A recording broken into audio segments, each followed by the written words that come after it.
ਤਿਨ ਕਹਿਓ ਫਿਰ ਮੰਨੋ ਜ਼ਰੂਰ। ਜਦੋਂ ਇਹ ਗੱਲ ਕਹੀ ਨਾ ਜ਼ਕਰੀਆ ਖਾਂ ਨੇ ਕਿ ਮੈਂ ਆਪਣੀ ਜੁੱਤੀ ਦੇ ਨਾਲ ਤੇਰੇ ਕੇਸ ਹਨ ਉਹ ਝਾੜਾਂਗਾ, ਤੇਰੇ ਸਿਰ 'ਚ ਜੁੱਤੀਆਂ ਮਾਰਾਂਗਾ ਤਾਰੂ ਸਿਆਂ, ਤੇਰੇ ਕੇਸਾਂ ਦੀ ਬੇਅਦਬੀ ਹੈ ਜਿਹੜੀ ਮੈਂ ਕਰਾਂਗਾ। ਫਿਰ ਇੰਨੀ ਗੱਲ ਕਹਿਣ ਦੀ ਦੇਰ ਸੀ ਕਿ ਜ਼ਕਰੀਆ ਖਾਂ ਨੇ ਜਿਹੜਾ ਉਹ ਨਾਈਆਂ ਨੂੰ ਬੁਲਾ ਲਿਆ ਕਿ ਭਾਈ ਤਾਰੂ ਸਿੰਘ ਦੇ ਵਾਲ ਹਨ ਜਿਹੜੇ ਉਹ ਕਤਲ ਕਰ ਦਿੱਤੇ ਜਾਣ। ਦੋਹਰਾ ਤਬ ਤਾਰੂ ਸਿੰਘ ਉਸ ਕਹਿਓ ਵਹ ਜੂਤ ਤੁਮਾਰੇ ਪਾਹੇ। ਫਿਰ ਭਾਈ ਤਾਰੂ ਸਿੰਘ ਨੇ ਉਹ ਗੱਲ ਦਾ ਜਵਾਬ ਦਿੱਤਾ ਜੋ ਜ਼ਕਰੀਆ ਖਾਂ ਨੇ ਕਹੀ ਸੀ ਕਿ ਮੈਂ ਤੇਰੇ ਸਿਰ ਜੁੱਤੀਆਂ ਮਾਰਾਂਗਾ ਤਾਰੂ ਸਿਆਂ, ਤੇਰੇ ਕੇਸਾਂ ਨੂੰ ਮੈਂ ਝਾੜਾਂਗਾ ਹੁਣ। ਤੇ ਫਿਰ ਉਹ ਜਵਾਬ ਜਿਹੜਾ ਭਾਈ ਤਾਰੂ ਸਿੰਘ ਦੇਣ ਲੱਗੇ ਕਿ ਤੂੰ ਤਾਂ ਜੁੱਤੀਆਂ ਕੀ ਮਾਰਨੀਆਂ ਨੇ, ਤੈਨੂੰ ਮੈਂ ਆਪਣੀ ਜੁੱਤੀ ਦੀ ਨੋਕ ਦੇ ਅੱਗੇ ਲਿਜਾ ਕਰਕੇ ਸੱਚਖੰਡ ਜਾਂਦਾ ਹੋਇਆ ਤੈਨੂੰ ਨਰਕਾਂ ਦੇ ਵਿੱਚ ਸੁੱਟ ਕੇ ਜਾਵਾਂਗਾ। ਜੋ ਸਿੱਖ ਪੂਰੇ ਸਤਿਗੁਰੂ ਤਿੰਨ ਸਿਰ ਕੇਸ ਨਿਭਾਹੇ। ਹੇ ਜ਼ਕਰੀਆ ਖਾਂ, ਤੂੰ ਨਹੀਂ ਜਾਣਦਾ ਜਿਹੜੇ ਪੂਰਨ ਗੁਰਸਿੱਖ ਹੁੰਦੇ ਹਨ, ਕਰਨੀ ਵਾਲੇ ਹੁੰਦੇ ਹਨ, ਉਹਨਾਂ ਦੇ ਸਵਾਸ ਉਹਨਾਂ ਦੇ ਸਰੀਰ ਤੋਂ ਕਦੇ ਜੁਦਾ ਨਹੀਂ ਹੁੰਦੇ, ਕਦੇ ਉਹਨਾਂ ਦੇ ਕੇਸ ਉਹਨਾਂ ਤੋਂ ਦੂਰ ਨਹੀਂ ਹੁੰਦੇ। ਉਹ ਸ਼ਹੀਦ ਹੋ ਕਰਕੇ ਵੀ ਅਮਰ ਹੋ ਜਾਂਦੇ ਹਨ। ਜਿਵੇਂ ਤੂੰ ਗੱਲ ਕਰਦਾ ਹੈ ਨਾ ਕਿ ਮੈਂ ਤੇਰੇ ਕੇਸਾਂ ਦਾ ਕਤਲ ਕਰਾਂਗਾ, ਤੇਰੇ ਕੇਸਾਂ ਨੂੰ ਜਿਹੜਾ ਹੈ ਉਹ ਕੱਟ ਦੇਵਾਂਗਾ, ਜ਼ਕਰੀਆ ਖਾਂ ਜੋ ਕੁਛ ਮਰਜ਼ੀ ਕਰ ਲਾ। ਪਰ ਜੋ ਕਹਿ ਦਿੱਤਾ ਉਹ ਜੋ ਅਕਾਲ ਪੁਰਖ ਪਰਮਾਤਮਾ ਨੇ ਲਿਖਿਆ ਹੈ ਉਸੇ ਤਰ੍ਹਾਂ ਹੀ ਹੋਣਾ ਹੈ, ਤੂੰ ਜਿੰਨੀ ਮਰਜ਼ੀ ਕੋਸ਼ਿਸ਼ ਕਰ ਲੈ।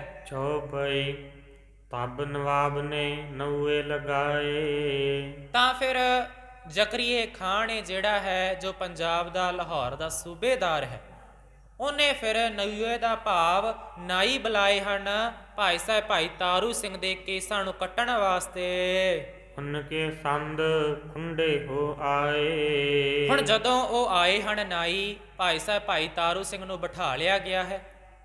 ਨਾਈ ਹਨ ਜਿਹੜੇ ਆਪਣੇ ਸੰਦ ਕੈਂਚੀਆਂ ਜਾਂ ਕੁਛ ਵੀ ਹੁੰਦਾ ਹੈ ਜਿਹਦੇ ਨਾਲ ਕੇਸ ਕੱਟਦੇ ਹਨ ਉਹ ਲਿਆਏ ਹਨ, ਤੇ ਲਿਆ ਕਰਕੇ ਭਾਈ ਤਾਰੂ ਸਿੰਘ ਨੂੰ ਬਿਠਾ ਕਰਕੇ ਅੱਗੇ ਉਹ ਕੈਂਚੀਆਂ ਨਾਲ ਕੇਸ ਕੱਟਣ ਲੱਗਦੇ ਹਨ। ਤੇ ਅਕਾਲ ਪੁਰਖ ਪਰਮਾਤਮਾ ਦਾ ਜਿਹਾ ਭਾਣਾ ਵਰਤਦਾ, ਜਿਹੀ ਕਲਾ ਵਰਤਦੀ ਆ, ਉਹ ਕੈਂਚੀਆਂ ਹਨ ਜਿਹੜੀਆਂ ਖੁੰਡੀਆਂ ਹੋ ਜਾਂਦੀਆਂ ਹਨ, ਭਾਵ ਟੇਢੀਆਂ ਹੋ ਜਾਂਦੀਆਂ ਹਨ, ਕੱਟ ਹੀ ਨਹੀਂ ਸਕੀਆਂ ਕੇਸਾਂ ਨੂੰ। ਜਿਮ ਜਿਮ ਨਊਏ ਫੇਰ ਲਗਾਵੇ। ਕਹਿੰਦੇ ਜਿਵੇਂ ਜਿਵੇਂ ਉਹ ਨਾਈ ਹਨ ਭਾਈ ਸਾਹਿਬ ਭਾਈ ਤਾਰੂ ਸਿੰਘ ਦੇ ਕੇਸ ਕੱਟਣ ਲੱਗਦੇ ਹਨ, ਉਹ ਉਹਨਾਂ ਦੇ ਜਿਹੜੇ ਸੰਦ ਹਨ ਉਹਨਾਂ ਦੇ ਹੱਥ ਵਿੱਚ ਫੜੇ ਹੋਏ ਉਹ ਕੰਮ ਹੀ ਨਹੀਂ ਕਰਦੇ ਬਿਲਕੁਲ। ਤਿਮ ਤਿਮ ਉਹਨੂੰ ਹੱਥ ਭਾੜੇ ਪਾਵੇ।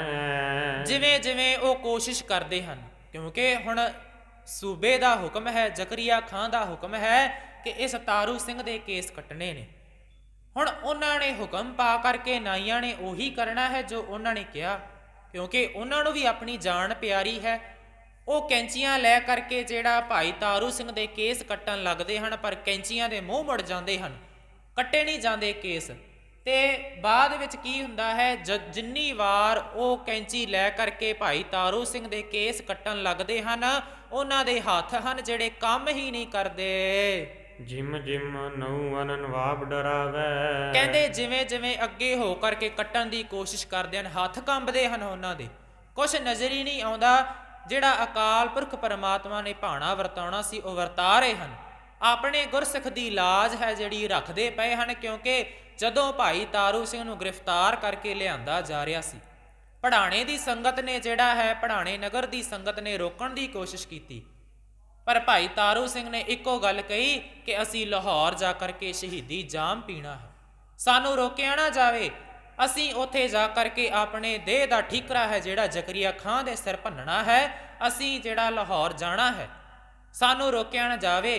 ਤੇ ਇੱਕੋ ਗੱਲ ਕਹੀ ਸੀ ਭਾਈ ਸਾਹਿਬ ਭਾਈ ਤਾਰੂ ਸਿੰਘ ਨੇ ਤੁਰਨ ਲੱਗਿਆ ਕਿ ਇਹ ਸਾਧ ਸੰਗਤ ਜੀ ਇੱਕੋ ਅਰਦਾਸ ਕਰਨੀ ਉਸ ਅਕਾਲ ਪੁਰਖ ਪਰਮਾਤਮਾ ਅੱਗੇ ਕਿ ਮੇਰੀ ਸਿੱਖੀ ਹੈ ਜਿਹੜੀ ਸਵਾਸਾਂ ਸਹਿਤ ਨਿਭ ਜਾਵੇ। ਹੁਣ ਉਹ ਜਿਹੜੀ ਅਰਦਾਸ ਕਬੂਲ ਹੋਈ ਤੇ ਉਹ ਅਕਾਲ ਪੁਰਖ ਪਰਮਾਤਮਾ ਹੈ ਜਿਹੜਾ ਆਪ ਸਹਾਈ ਹੋਇਆ ਹੈ ਆ ਕਰਕੇ। ਤਿਮ ਤਿਮ ਨਊਅਨ ਹੱਥ ਕੰਪਾਵੇ। ਕਹਿੰਦੇ ਨਾਈਆਂ ਦੇ ਹੱਥ ਕੰਬਦੇ ਹਨ, ਕੈਂਚੀਆਂ ਫੜੀਆਂ ਨਹੀਂ ਜਾਂਦੀਆਂ, ਕੇਸ ਹਨ ਕੱਟੇ ਨਹੀਂ ਜਾ ਰਹੇ। ਕਲਾ ਖਾਲਸੇ ਤਬ ਐਸੀ ਕਈ। ਐਸੀ ਖਾਲਸੇ ਦੀ ਕਲਾ ਵਰਤੀ ਹੈ ਜੋ ਸਾਧ ਸੰਗਤ ਨੇ ਮਿਲ ਕਰਕੇ ਅਕਾਲ ਪੁਰਖ ਪਰਮਾਤਮਾ ਅੱਗੇ ਅਰਜ਼ੋਈ ਕੀਤੀ, ਬੇਨਤੀ ਕੀਤੀ ਕਿ ਹੇ ਅਕਾਲ ਪੁਰਖ ਪਰਮਾਤਮਾ ਵਾਹਿਗੁਰੂ, ਇਸ ਭਾਈ ਤਾਰੂ ਸਿੰਘ ਗੁਰਸਿੱਖ ਦੀ ਜਿਹੜੀ ਜੀਵਨ ਹੈ ਜਿਹੜਾ ਇਹਨਾਂ ਦਾ ਸਫਲ ਹੋ ਜਾਵੇ, ਸਿੱਖੀ ਇਹਨਾਂ ਦੀ ਸਵਾਸਾਂ ਸਹਿਤ ਨਿਭ ਜਾਵੇ, ਉਹ ਬਚਨ ਹਨ ਜਿਹੜੇ ਪੂਰਨ ਹੋ ਰਹੇ ਹਨ। ਨਉ ਅਨਦ੍ਰਿਸ਼ਟ ਮੰਦ ਤਬ ਭਈ। ਇਸ ਤਰ੍ਹਾਂ ਲੱਗ ਰਿਹਾ ਸੀ ਜਿਵੇਂ ਉਹ ਵਾਲ ਕੱਟਣ ਵਾਲੇ ਜਿਹੜੇ ਨਾਈ ਹਨ ਅੰਨੇ ਹੋ ਗਏ ਹਨ। ਹੱਥ ਉਹਨਾਂ ਦੇ ਕੰਬਦੇ ਹਨ, ਕੈਂਚੀ ਉਹਨਾਂ ਤੋਂ ਫੜੀ ਨਹੀਂ ਜਾਂਦੀ, ਕੈਂਚੀਆਂ ਦੇ ਮੂੰਹ ਮੁੜੇ ਹਨ, ਕੇਸ ਕੱਟੇ ਨਹੀਂ ਜਾ ਰਹੇ, ਉੱਤੋਂ ਉਹਨਾਂ ਨੂੰ ਝਿੜਕਾਂ ਪੈ ਰਹੀਆਂ ਹਨ। ਨਵਾਬ ਕਹਿਓ ਇਨ ਜਾਦੂ ਚਲਾਇਆ। ਨਵਾਬ ਹੈ ਜਿਹੜਾ ਰੋਬ ਮਾਰਦਾ ਹੈ, ਨਾਈਆਂ ਨੂੰ ਝਿੜਕਦਾ ਹੈ ਕਿ ਤੁਸੀਂ ਕੱਟਦੇ ਕਿਉਂ ਨਹੀਂ, ਕਿਉਂ ਤੁਸੀਂ ਅੱਗੇ ਹੋ ਕਰਕੇ ਫਿਰ ਪਿੱਛੇ ਮੁੜ ਆਉਂਦੇ ਹੋ, ਕੈਂਚੀਆਂ ਤੁਹਾਡੇ ਹੱਥ ਵਿੱਚ ਨੇ, ਫੜੋ ਤੇ ਇਸ ਤਾਰੂ ਸਿੰਘ ਦੇ ਕੇਸ ਹਨ ਉਹ ਕੱਟ ਦੇਵੋ। ਕੈ ਨਉਨ ਕਛ ਲੱਖ ਦਿਵਾਇਆ। ਜ਼ਕਰੀਆ ਖਾਂ ਸੋਚਣ ਲੱਗਿਆ ਇਹ ਨਾਈ ਤਾਂ ਕਿਸੇ ਕੰਮ ਦੇ ਨਹੀਂ, ਲੱਗਦਾ ਹੈ ਕਿ ਇਹ ਨਾਈ ਹਨ ਜਿਹੜੇ ਵਿਕ ਚੁੱਕੇ ਹਨ, ਕਿਉਂਕਿ ਜ਼ਕਰੀਆ ਖਾਂ ਵਾਰ-ਵਾਰ ਕਹਿ ਰਿਹਾ ਸੀ ਨਾਈਆਂ ਨੂੰ, ਪਰ ਨਾਈ ਵੀ ਕੀ ਕਰਨ। ਨਾਈ ਕੋਸ਼ਿਸ਼ ਕਰਦੇ ਹਨ, ਪਰ ਅਕਾਲ ਪੁਰਖ ਪਰਮਾਤਮਾ ਦੀ ਕਲਾ ਹੀ ਅਜਿਹੀ ਵਰਤ ਰਹੀ ਹੈ ਕਿ ਉਹ ਹੱਥ ਹੀ ਨਹੀਂ ਪਾ ਰਹੇ। ਅਬ ਲਿਆਵ ਮੋਚੀ ਦੋ ਚਾਰ। ਜ਼ਕਰੀਆ ਖਾਂ ਕਹਿਣ ਲੱਗਿਆ ਨਾਈ ਵਿਕ ਗਏ ਹਨ, ਕਿਉਂਕਿ ਜ਼ਕਰੀਆ ਖਾਂ ਦੇ ਮਨ ਵਿੱਚ ਇਹ ਗੱਲ ਆ ਗਈ ਕਿ ਤਾਰੂ ਸਿੰਘ ਨੇ ਕਹਿ ਦਿੱਤਾ ਹੋਣਾ ਇਹਨਾਂ ਨਾਈਆਂ ਨੂੰ ਕਿ ਮੈਂ ਤੁਹਾਨੂੰ ਕੋਈ ਪੈਸਾ ਧੇਲਾ ਦੇ ਦੇਵਾਂਗਾ, ਮੇਰੇ ਕੇਸ ਨਾ ਕੱਟੋ। ਵਿਕ ਗਏ ਹੋਣਗੇ ਨਾਈ, ਤਾਂ ਕਰਕੇ ਤਾਂ ਅੱਗੇ ਹੋ ਕਰਕੇ ਜਿਹੜਾ ਕੇਸ ਨਹੀਂ ਕੱਟਦੇ ਪਏ।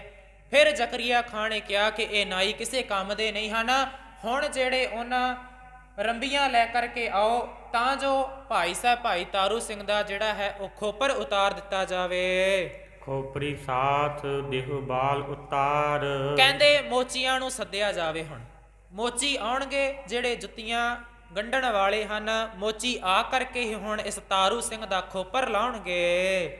ਤਬ ਸਿੰਘ ਜੀ ਬਹੁ ਭਲੀ ਮਨਾਈ। ਸਤਨਾਮ ਸ੍ਰੀ ਵਾਹਿਗੁਰੂ।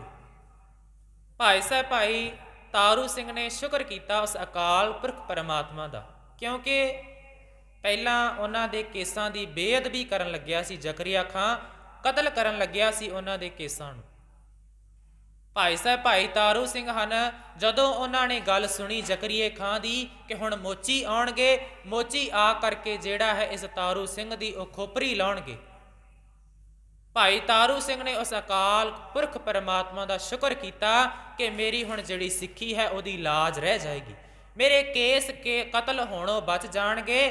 ਤਬ ਸਿੰਘ ਜੀ ਬਹੁ ਭਲੀ ਮਨਾਈ। ਭਾਈ ਤਾਰੂ ਸਿੰਘ ਜੀ ਨੇ ਬੜਾ ਭਲਾ ਮਨਾਇਆ ਉਸ ਅਕਾਲ ਪੁਰਖ ਪਰਮਾਤਮਾ ਦਾ।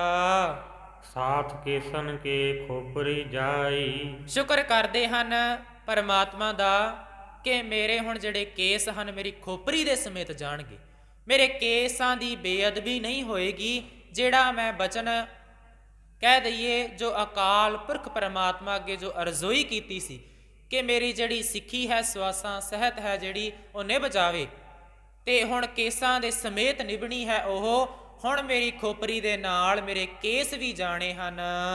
ਤੋ ਪੀ ਹਮਰ ਬਚਨ ਰਹਾਈ। ਉਸ ਅਕਾਲ ਪੁਰਖ ਪਰਮਾਤਮਾ ਨੇ ਸਾਡੀ ਅਰਦਾਸ ਬੇਨਤੀ ਕਬੂਲ ਕੀਤੀ ਹੈ। ਹੁਣ ਜੇਕਰ ਸਾਡੇ ਕੇਸਾਂ ਦੀ ਇਹ ਬੇਅਦਬੀ ਕਰਦਾ, ਸਾਡੇ ਉਹ ਜਿਹੜੇ ਅਸੀਂ ਜੋ ਅਕਾਲ ਪੁਰਖ ਪਰਮਾਤਮਾ ਅੱਗੇ ਅਰਜ਼ੋਈ ਕੀਤੀ ਸੀ ਉਹ ਸਾਡੀ ਅਧੂਰੀ ਰਹਿ ਜਾਣੀ ਸੀ, ਪਰ ਅਕਾਲ ਪੁਰਖ ਪਰਮਾਤਮਾ ਨੇ ਕਲਾ ਵਰਤਾਈ, ਸਾਡੇ ਜਿਹੜੇ ਉਹ ਅਸੀਂ ਅਰਦਾਸ ਕੀਤੀ ਸੀ ਕਬੂਲ ਹੋਈ ਹੈ। ਹੁਣ ਜਿਹੜੀ ਸਾਡੀ ਕੇਸਾਂ ਦੇ ਨਾਲ ਸਾਡਾ ਖੋਪਰ ਵੀ ਉਤਾਰ ਦਿੱਤਾ ਜਾਵੇਗਾ, ਸਾਨੂੰ ਇਹਦੇ ਵਿੱਚ ਕੋਈ ਦੁੱਖ ਨਹੀਂ ਹੈ। ਸਿੱਖੀ ਕੀ ਗੁਰ ਪੈਜ ਰਖਾਈ। ਅਕਾਲ ਪੁਰਖ ਪਰਮਾਤਮਾ ਨੇ ਸਿੱਖੀ ਦੀ ਪੈਜ ਰੱਖ ਲਈ ਹੈ। ਅਕਾਲ ਅਕਾਲ ਸਿੰਘ ਜਾਪ ਉਚਾਰੇ। ਬੜੇ ਖੁਸ਼ ਹੋਏ ਹਨ ਭਾਈ ਤਾਰੂ ਸਿੰਘ ਜੀ। ਕੋਈ ਦੁੱਖ ਨਹੀਂ ਉਹਨਾਂ ਨੂੰ ਕਿ ਪਹਿਲਾਂ ਤਾਂ ਕੇਸ ਹੀ ਕੱਟੇ ਜਾਣੇ ਸਨ, ਹੁਣ ਤਾਂ ਖੋਪਰ ਵੀ ਉਤਾਰਿਆ ਜਾਣਾ ਹੈ। ਕੋਈ ਦੁੱਖ ਨਹੀਂ ਉਹਨਾਂ ਨੂੰ, ਸਗੋਂ ਸਤਿ ਸ਼੍ਰੀ ਅਕਾਲ ਸਤਿ ਸ਼੍ਰੀ ਅਕਾਲ ਦੇ ਜੈਕਾਰੇ ਗੁਜਾਉਂਦੇ ਹਨ। ਸੁਣ ਨਵਾਬ ਮੁੰਦੇ ਕੰਨ ਸਾਰੇ। ਜਦੋਂ ਹੁਣ ਉਥੇ ਭਾਈ ਤਾਰੂ ਸਿੰਘ ਜੀ ਖੁਸ਼ ਹੋ ਕਰਕੇ ਪਰਮਾਤਮਾ ਦਾ ਅਕਾਲ ਪੁਰਖ ਵਾਹਿਗੁਰੂ ਦਾ ਧੰਨਵਾਦ ਕਰਦਿਆਂ ਹੋਇਆਂ ਸਤਿ ਸ਼੍ਰੀ ਅਕਾਲ ਦੇ ਜਿਹੜੇ ਜੈਕਾਰੇ ਹਨ ਗੁਜ਼ਾਰੇ ਹਨ, ਤੇ ਇਹ ਜਿਹੜੀ ਆਵਾਜ਼ ਹੈ ਜਦੋਂ ਇਹਨਾਂ ਪਾਪੀਆਂ ਦੇ ਜ਼ੁਲਮਾਂ ਦੇ ਕੰਨਾਂ ਵਿੱਚ ਪਈ, ਇਹਨਾਂ ਨੇ ਆਪਣੇ ਕੰਨਾਂ ਵਿੱਚ ਉਂਗਲੀਆਂ ਲੈ ਲਈਆਂ ਹਨ। ਤਬ ਨਵਾਬ ਬਹੁ ਕ੍ਰੋਧੇ ਭਰਾ। ਤਬ ਨਵਾਬ ਬਹੁ ਕ੍ਰੋਧੇ ਭਰਾ, ਤੇ ਨਵਾਬ ਸੀ ਜਿਹੜਾ ਜ਼ਕਰੀਆ ਖਾਂ ਬੜਾ ਗੁੱਸੇ ਵਿੱਚ ਆ ਗਿਆ। ਸੋ ਹੁਕਮ ਉਨ ਮੋਚੀਆਂ ਕਰਾ। ਫਿਰ ਉਹਨੇ ਮੋਚੀਆਂ ਨੂੰ ਜਿਹੜਾ ਸੱਦੇ ਸਨ ਮੋਚੀ, ਉਹਨਾਂ ਮੋਚੀਆਂ ਨੂੰ ਕਿਹਾ ਹੈ ਕਿ ਤਾਰੂ ਸਿੰਘ ਦਾ ਖੋਪਰ ਲਾ ਦੇਵੋ। ਇਸ ਕੀ ਖੋਪਰੀ ਸਾਥੇ ਬਾਲ। ਕਹਿੰਦੇ ਸਮੇਤ ਕੇਸਾਂ ਦੇ ਸਮੇਤ ਵਾਲਾਂ ਦੇ ਇਹਦਾ ਜਿਹੜਾ ਖੋਪਰ ਹੈ ਉਤਾਰ ਦੇਣਾ ਕਰੋ। ਕਾਟ ਉਤਾਰ ਰੰਬੀ ਨਾਲ। ਕਹਿੰਦੇ ਜਿਹੜੀ ਰੰਬੀ ਹੁੰਦੀ ਹੈ ਇਹਨਾਂ ਦੇ ਪਾਸ ਬੜੀ ਤਿੱਖੀ ਹੁੰਦੀ ਹੈ ਮੋਚੀਆਂ ਕੋਲੇ, ਕਿਉਂਕਿ ਪੱਥਰ ਤੇ ਘਸਾ ਕਰਕੇ ਜਿਹੜਾ ਇਹਨੂੰ ਤਿੱਖੀ ਕਰਦੇ ਹਨ। ਚਮੜਾ ਕੱਟਣਾ ਹੁੰਦਾ ਹੈ ਉਹਦੇ ਨਾਲ, ਚਮੜੇ ਦੀ ਵੱਢ ਟੁੱਕ ਕਰਦੇ ਹਨ ਉਸ ਰੰਬੀ ਨਾਲ। ਤੇ ਹੁਣ ਇਹਨਾਂ ਜ਼ਾਲਮਾਂ ਨੇ, ਇਹਨਾਂ ਮੋਚੀਆਂ ਨੇ ਜ਼ਕਰੀਏ ਖਾਂ ਦਾ ਆਦੇਸ਼ ਪਾ ਕਰਕੇ ਉਸ ਰੰਬੀ ਨੂੰ ਤਿੱਖਿਆਂ ਕੀਤਾ ਹੈ। ਤਬੈ ਕਸਾਇਨ ਵੈਸੀ ਕਰੀ। ਕਹਿੰਦੇ ਉਹਨਾਂ ਮੋਚੀਆਂ ਨੇ ਰੰਬੀ ਹੈ ਜਿਹੜੀ ਤਿੱਖੀ ਕੀਤੀ ਹੈ, ਘਸਾ ਕਰਕੇ ਬੜੀ ਤਿੱਖੀ ਬਲੇਟ ਵਰਗੀ ਕਰ ਲਈ, ਤੇ ਜਾ ਕਰਕੇ ਭਾਈ ਤਾਰੂ ਸਿੰਘ ਦੇ ਮੱਥੇ ਵਿੱਚ ਧਸਾ ਦਿੱਤੀ ਹੈ। ਕਰ ਪੈਨੀ ਸਿਰ ਰੰਬੀ ਧਰੀ। ਕਰ ਪੈਨੀ ਸਿਰ ਰੰਬੀ ਧਰੀ। ਪੈਨੀ ਦਾ ਭਾਵ ਹੈ ਤਿੱਖੀ। ਇੰਨੀ ਕੁ ਤਿੱਖੀ ਕਰ ਲਈ ਕਿ ਉਹਨੂੰ ਹੱਥ ਵੀ ਨਹੀਂ ਲੱਗਦਾ, ਹੱਥ ਲੱਗਦਿਆਂ ਚੀਰਦੀ ਹੈ ਰੰਬੀ ਹੱਥ। ਕਹਿੰਦੇ ਰੰਬੀ ਹੈ ਜਿਹੜੀ ਇਹਨਾਂ ਨੇ ਤਿੱਖੀ ਕਰ ਕਰਕੇ ਇੰਨੀ ਕੁ ਬਲੇਟ ਵਰਗੀ ਤਿੱਖੀ ਕਰ ਲਈ ਕਿ ਉਹ ਵੱਢਦੀ ਹੀ ਜਾ ਰਹੀ ਹੈ। ਭਾਈ ਤਾਰੂ ਸਿੰਘ ਦੇ ਮੱਥੇ ਤੇ ਰੱਖ ਕਰਕੇ ਇਹਨਾਂ ਨੇ ਅੰਦਰ ਧਸਾ ਦਿੱਤੀ। ਦੋਹਰਾ ਪੈਨੀ ਥੀ ਰੰਬੀ ਕਰੀ। ਧਰ ਮੱਥੇ ਉਦਈ ਦਬਾਈ। ਕਹਿੰਦੇ ਇਹਨਾਂ ਮੋਚੀਆਂ ਨੇ ਜਿਹੜਾ ਹੈ ਰੰਬੀ ਨੂੰ ਤਿੱਖੀ ਕਰਕੇ ਭਾਈ ਤਾਰੂ ਸਿੰਘ ਦੇ ਮੱਥੇ ਦੇ ਐਨ ਵਿਚਕਾਰ ਰੱਖ ਕੇ ਉਹ ਮੱਥੇ ਦੇ ਚਾਰੋਂ ਪਾਸੇ ਫੇਰ ਦਿੱਤੀ ਹੈ। ਮੱਥੇ ਤੇ ਕੰਨਾਂ ਤਾਈ ਗਿੱਚਿਆਂ ਦਈ ਪੁਟਾਈ। ਕਹਿੰਦੇ ਮੱਥੇ ਵਿੱਚ ਉਹਨਾਂ ਨੇ ਧਸਾਈ ਹੈ ਰੰਬੀ, ਤੇ ਮੱਥੇ ਤੋਂ ਕੰਨਾਂ ਤੱਕ ਲੈ ਕਰਕੇ ਗਏ ਹਨ। ਭਾਵ ਪਹਿਲਾਂ ਮੱਥੇ ਵਿੱਚ ਮਾਰੀ, ਮੱਥੇ ਤੋਂ ਮਾਰ ਕਰਕੇ ਰੰਬੀ ਹੈ ਜਿਹੜੀ ਕੰਨ ਤੇ ਕੰਨ ਦੇ ਪਿੱਛੇ ਜਾ ਕਰਕੇ ਗਿੱਚੀ ਤੱਕ ਗਏ ਹਨ। ਇਸੇ ਤਰ੍ਹਾਂ ਦੂਜੇ ਪਾਸੇ ਵੀ ਜਦੋਂ ਮੱਥੇ ਵਿੱਚ ਮਾਰ ਕਰਕੇ ਕੰਨ ਦੇ ਪਿੱਛੇ ਜਾ ਕਰਕੇ ਗਿੱਚੀ ਤੱਕ ਪਹੁੰਚੇ ਹਨ। ਚੌਪਈ ਸਿੰਘ ਜੀ ਮੁਖ ਤੇ ਸੀ ਨਾ ਕਰੀ। ਇਸ ਤਰ੍ਹਾਂ ਰੰਬੀ ਮਾਰੀ ਗਈ ਹੈ ਕਿ ਜਿਹੜਾ ਮੱਥੇ ਤੋਂ ਮਾਰ ਕਰਕੇ ਗਿੱਚੀ ਤੱਕ ਗਏ ਹਨ, ਕੰਨਾਂ ਦੇ ਪਿੱਛੇ ਦੀ ਹੁੰਦਿਆਂ ਹੋਇਆਂ, ਕਿ ਜਿਹੜਾ ਖੋਪਰ ਹੈ ਇਹਨਾਂ ਦਾ ਲੈ ਜਾਵੇ, ਕੇਸਾਂ ਦੇ ਸਮੇਤ ਜਿਹੜਾ ਖੋਪਰ ਹੈ ਉਹ ਲੈ ਜਾਵੇ। ਤੇ ਹੁਣ ਭਾਈ ਸਾਹਿਬ ਲਿਖਦੇ ਹਨ, ਸਿੰਘ ਜੀ ਹਨ ਜਿਹੜੇ ਭਾਈ ਸਾਹਿਬ ਭਾਈ ਤਾਰੂ ਸਿੰਘ ਜੀ, ਉਹਨਾਂ ਦਾ ਖੋਪਰ ਉਤਾਰਿਆ ਜਾ ਰਿਹਾ ਹੈ। ਕੋਈ ਹਾਏ ਨਹੀਂ ਕਰਦੇ, ਕੋਈ ਸੀ ਨਹੀਂ ਕਰਦੇ, ਬਸ ਉਸ ਪਰਮੇਸ਼ਰ ਦਾ ਨਾਮ ਜਪਦੇ ਹਨ।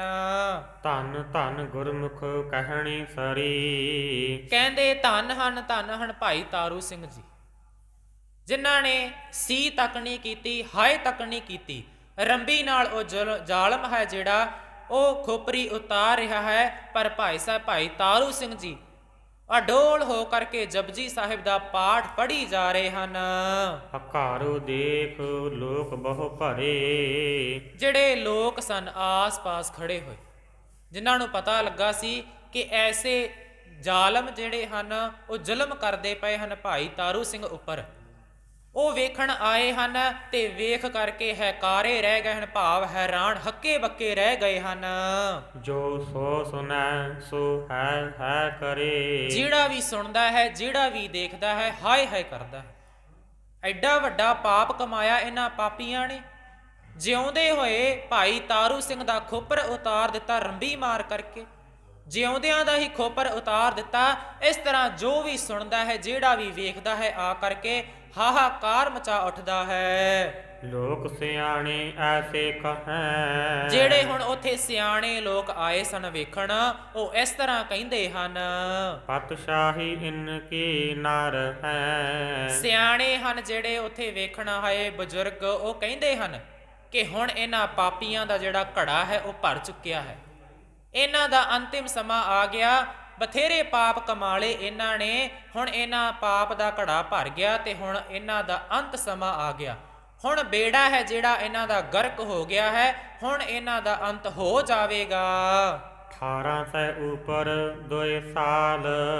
ਭਾਈ ਰਤਨ ਸਿੰਘ ਭੰਗੂ ਜੀ ਕਹਿੰਦੇ ਹਨ 1802 ਬਿਕਰਮੀ, ਕਿਉਂਕਿ ਬਿਕਰਮੀ ਸੰਮਤ ਹੀ ਜਿਹੜਾ ਮੰਨਿਆ ਜਾਂਦਾ ਹੈ, ਪਰ ਈਸਵੀ ਸਨ ਹੈ ਜਿਹੜਾ ਹੁਣ ਆਉਣ ਕਰਕੇ ਈਸਵੀ ਕੈਲੰਡਰ ਅਨੁਸਾਰ ਸ਼ੁਰੂ ਹੋਇਆ।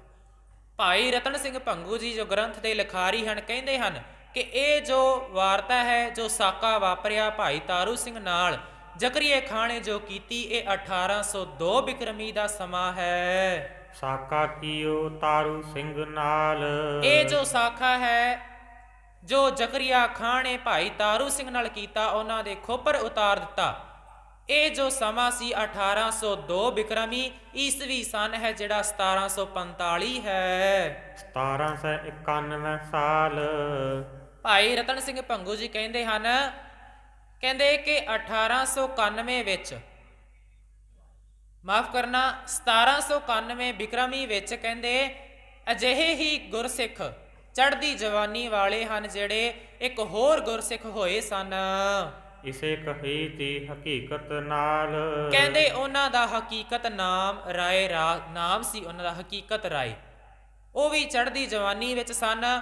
ਉਹਨਾਂ ਨੇ ਵੀ ਕੋਈ ਦੋਸ਼ ਨਹੀਂ ਸੀ ਉਹਨਾਂ ਦਾ ਵੀ, ਪਰ ਉਹਨਾਂ ਉੱਪਰ ਦੋਸ਼ ਲਾ ਕਰਕੇ ਇਸ ਜ਼ਕਰੀਆ ਖਾਂ ਨੇ 1791 ਬਿਕਰਮੀ ਵਿੱਚ ਭਾਈ ਸਾਹਿਬ ਭਾਈ ਹਕੀਕਤ ਰਾਏ ਨੂੰ ਵੀ ਸ਼ਹੀਦ ਕਰਵਾ ਦਿੱਤਾ। ਤੇ ਅੱਜ